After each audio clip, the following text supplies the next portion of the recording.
I'm Madeleine Tinson and I live at Parkhead House, and I'm the gardener here.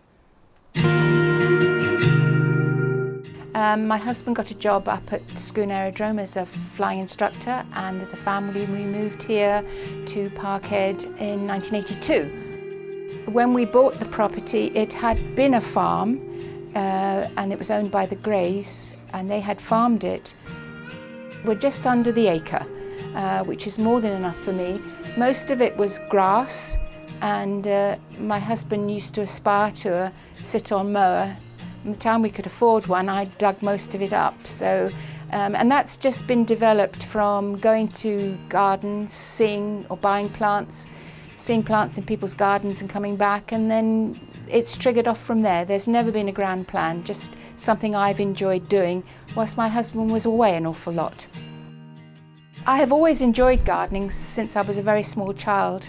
I was born in East Africa, and I came home to England on 2 occasions. I can remember when I was 4 and 8, and remember gardening with my grandfathers. Some years ago I visited Branklin Gardens. It was a walk with the gardener to see the lilies, and when I was told that the lilies that were in front of me were developed by Dr. Christopher North at the then crop research station just outside Dundee at Invergary, I thought, gosh, I love lilies, I want to grow these. Came home and did some research and discovered the only place I could buy them was at the lily garden in Vancouver. So I then went back to the head gardener at the time and asked where they sourced theirs from. I was able to make contact with that person, who sold me just what she had left. So my track record of growing lilies up until then hadn't been very good. So I thought, right, these have got to go into pots. And as the years developed and they started flowering, I got hooked.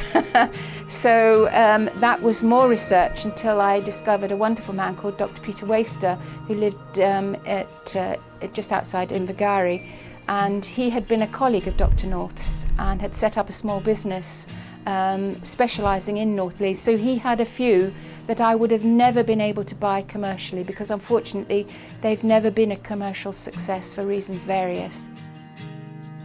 Because they have never been a commercial venture, there is only just the one nursery that I'm aware of that holds just a few of them. So if it wasn't for the fact that I have the national collection, these lilies just would disappear.